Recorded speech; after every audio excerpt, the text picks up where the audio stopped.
ಸರ್ಕಾರದ ಪಂಚ ಗ್ಯಾರಂಟಿ ಯೋಜನೆಯಿಂದ ಸಮರ್ಪಕವಾಗಿ ತಲುಪಿಸುವಂತೆ ವಿರಾಜಪೇಟೆ ಗ್ಯಾರಂಟಿ ಯೋಜನಾ ಅನುಷ್ಠಾನ ಸಮಿತಿ ಅಧ್ಯಕ್ಷ ಪಿವಿ ಜಾನ್ಸನ್ ಹೇಳಿದ್ದಾರೆ. ನಗರದಲ್ಲಿನ ಶಾಸಕರ ಕಚೇರಿಯಲ್ಲಿ ನಡೆದ ವಿರಾಜಪೇಟೆ ತಾಲೂಕು ಗ್ಯಾರಂಟಿ ಯೋಜನೆಗಳ ಅನುಷ್ಠಾನ ಸಮಿತಿಯ ಸಭೆಯ ಅಧ್ಯಕ್ಷತೆ ವಹಿಸಿ ಅವರು ಮಾತನಾಡಿದರು.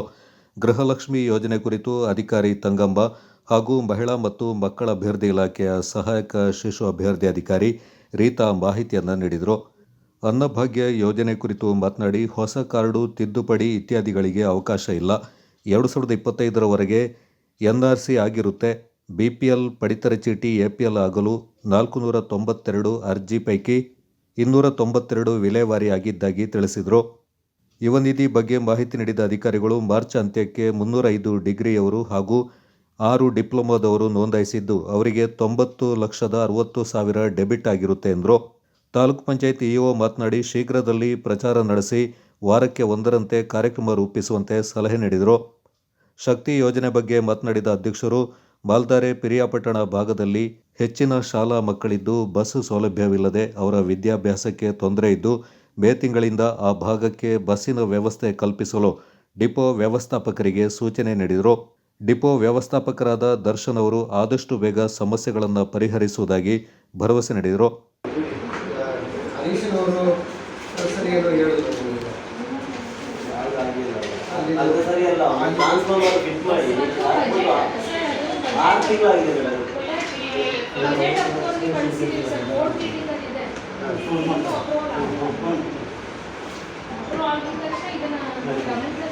ಸಮಸ್ಯೆ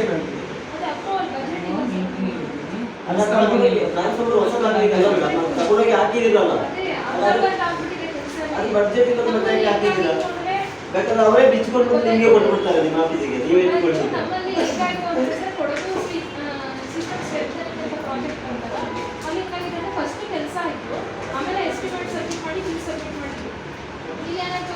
ನಾವು ಕೊಟ್ಟಿದ್ದಷ್ಟು ವರ್ಕ್ದು ನಮಗೆ ಸ್ಯಾಂಕ್ಷನ್ ಆಗಿದ್ದ ಅಮೌಂಟ್ಗಿಂತ ಜಾಸ್ತಿನೇ ಕೆಲಸ ಆಗ್ತಿದೆ. ಅದಕ್ಕೆ ಪೆಂಡಿಂಗ್ ಇಟ್ಟಿದ್ದಾರೆ. ಬಾಕಿಗೆ ಅಪ್ರೂವಲ್ ಕಳಿಸಿದ್ದೀವಿ. ಸಮಸ್ಯೆ ಒಂದು ಮನೆ ಮುಂದ್ಗಡೆ ಏನಾದ್ರೆ ಹಾಕಿದ್ದಾರೆ. ನಾವು ಬೇಕಾದ್ರೆ ಕಂಪ್ಲೇಂಟ್ ಆಗಿ ನಡೆಸಿದ್ದಾರೆ. ಅದನ್ನು ಬದಲಾವಣೆ ಮಾಡಿ ಕೊಡ್ತೀವಿ ಅಂತ ಹೇಳಿದ್ದಿಲ್ಲ. 6 ತಿಂಗಳಾಯಿತು, ಬದಲಾವಣೆ ಮಾಡಿ ಕೊಟ್ಟಿಲ್ಲ. ಅದರ ಬದಲಾವಣೆ ಮಾಡಲಿಕ್ಕೆ ಖರ್ಚು ಬೇಕಾದ್ರೆ ಅವರೇ ಕೊಡ್ತೀವಿ ಅಂತ ಒಪ್ಕೊಂಡಿದ್ದಾರೆ. ಆದರೂ ಮಾಡಲಿಲ್ಲ. ಯಾವ ಕಾರಣಕ್ಕೆ ಗೊತ್ತಿಲ್ಲ. ಮೊನ್ನೆ ಲೈವ್ ಮೇಲೆ ಬಂದಿರೋದಿದ್ದಾರೆ, ಕನೆಕ್ಷನ್ ಕೊಡ್ಲಿಕ್ಕೆ ಹೇಳಿದ್ದಾರೆ ನಮಗೆ.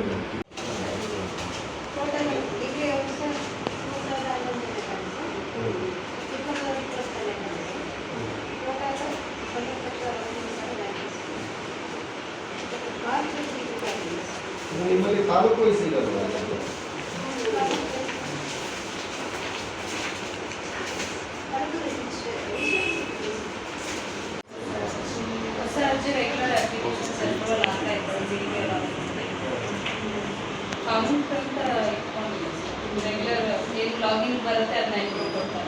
ಸಭೆಯಲ್ಲಿ ಮೋಹನ್ ವಿಟಿ ಕಾರ್ಯಕ್ರಮ ನಿರ್ವಹಿಸಿದರು.